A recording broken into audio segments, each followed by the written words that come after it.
This is Talking Law on Radio 97. If you have a question, any question at all to do with the law, big or small, Despina happy to answer it for you. What you need to do is put it into an email and send it to us. And that email address is breakfast97@superradionetwork.com.au. Bit of a mouthful, but we're happy to give it to you over the telephone if you want to give us a call as well. But breakfast97@superradionetwork.com.au. And this one is especially for our Queensland listeners. So if you're thinking of selling your home, there is the new REIQ contract changes. We've discussed a couple on the show recently about smoke alarms, pool safety, and there's another big amendment that can really make or break a settlement. So Despina, what's the update?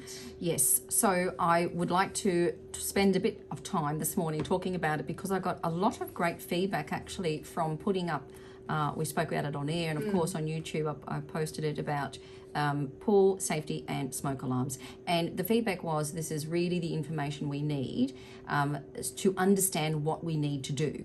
Because when there are changes that have come out like here with the REIQ contract changes, look, they're difficult to read and navigate through, and what does it mean? And we're all It's like sort pages of pages. fumbling our of way lingo. through. Yeah. And the practical implications are always the fun part because there's the written part, but then we haven't got any practical examples yet, and we're still going through that as we speak. So one of the big changes which we haven't touched upon yet, and that's what we're going to do now, really important for sellers, as you said, because the common thing that I found with these changes to the REIQ contracts, and we're only talking about REIQ contracts from the 20th of January, is that it's a common theme where there are more onerous obligations on sellers. So when you sell a property, so more things for you to do, similar in New South Wales, right? So in New South Wales, there are more things for a seller to do under contract before the buyer goes under contract with you. So here we have a similar thing, where sellers have to do more, they've got to disclose more to a buyer. Now, what I want to try and explain this morning is there are actually real practical benefits for you as a seller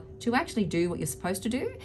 In the past, not everybody has complied with certain things that they're supposed to do, but I want to explain why it's in your interest to actually follow the law and follow what the contract says, to actually do the right thing, because it will pay off for you in the end. So I'm talking about disclosure of letters, communications, or other correspondence that you may have received from council.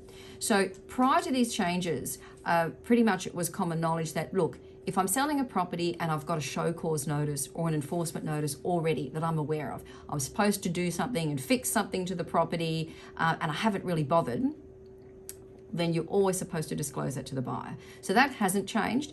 But what we're talking about now, they've extended it to, and I'll explain the reasons why, they've extended it to all communications from council that may lead to a works order for the property or a show cause notice, which would lead to an enforcement notice. So when we talk about communications, it's not defined in the contract, so that can mean emails, letters, All right? of it. And maybe even a phone call, right? So it's not tested yet.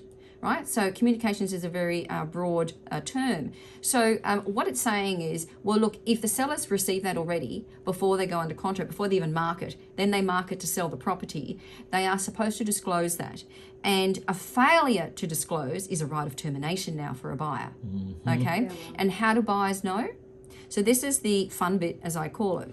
So as I said previously, it was only if a seller received a show cause notice or an actual works order from council that they had to disclose. So what happens under contract, a buyer will do a search, and the search, you see, itself may trigger a show cause notice to issue from council. Okay, and the reason why this change has come about because it was seen to be unfair under the previous laws, where only if you did a search did it trigger a show cause notice, and that would only be after you signed a contract, which would mean the seller didn't have to comply. Yeah, You see it's where not I'm fair. getting at? So if there was already letters on record before you go under contract, no show cause notice. If it was on record already, the seller sort of knew, oh, here's a problem, oh, just don't worry about it. Yeah, so that will be on record, but no show cause notice. You have to disclose it, otherwise it's a right of termination. Buyers will find that out when they do a search. So this is any issue to do with the property? Any issue. Yes, from council. Yes, who knows? Could be something non-compliant. Could be who knows, something that's just not right with the property. So it's really, really interesting. Now, if the seller gets the notice for the works before the contract date, the seller's got to comply by the settlement date unless the seller discloses this to the buyer in the contract. And the buyer obviously agrees. They go, okay, cool, no problem, and then they just sign it and it's fine. Is that the case? Exactly. Yeah. So if the seller, it's in the seller's interest to disclose any communications, any works order notices, or any show cause notices to avoid rights of termination by a buyer and to avoid compliance. That's You just see? being honest. But yeah, Really, exactly. At the end of the day. Well, but also what sellers need to understand is it's not just to avoid a right of termination.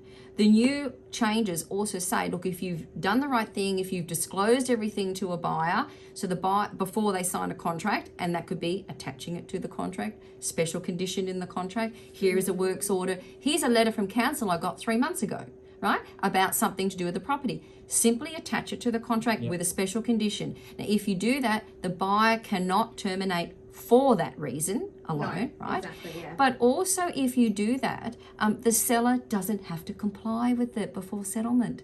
Ah, okay, You so see, they know it's pending. and they've yeah. shifted it. Yes, you see, to the buyer. So that's yes. why it's practical advice to say to sellers, look, one, if you know about it, of course, disclose it. Right? You'd be silly not to disclose it because it's in your interest to disclose it. And I think in the past, the sellers have got that mentality. I just won't. I'm not saying all sellers, but sometimes it happens that I don't think I'll bother. They won't find out. I just got a letter. I got a letter a few months it's only ago. a It's letter, fine. It's yeah, just a yeah. letter. It's That's- not a show cause. Exactly. Like, But now sellers need to understand it's not just, oh, well, I didn't get a show cause notice or an enforcement like a work order. I just got a letter. Well, no, the letter now can come under the communications clause. So you have to be really, really careful. If you get something, disclose it. And why? As I said, if you disclose, the buyer doesn't have a right of termination. And if you do disclose it, right, before they sign that contract, then the seller doesn't have to comply with it prior to settlement. So the buyer can't put it back on the seller. You see, so it's a win-win as far as I'm concerned from a seller's perspective to do the right thing. And I really want to get that message across because, as I said, often sellers don't tell you things, say they won't find out. They'll only find out if they do a specific search. No, not necessarily. But if you know about it, it's also can, in some cases, maybe even lead to a misleading and deceptive conduct case because you knew about it, you failed to disclose. So you're sort of acting in bad faith, not really acting in good faith.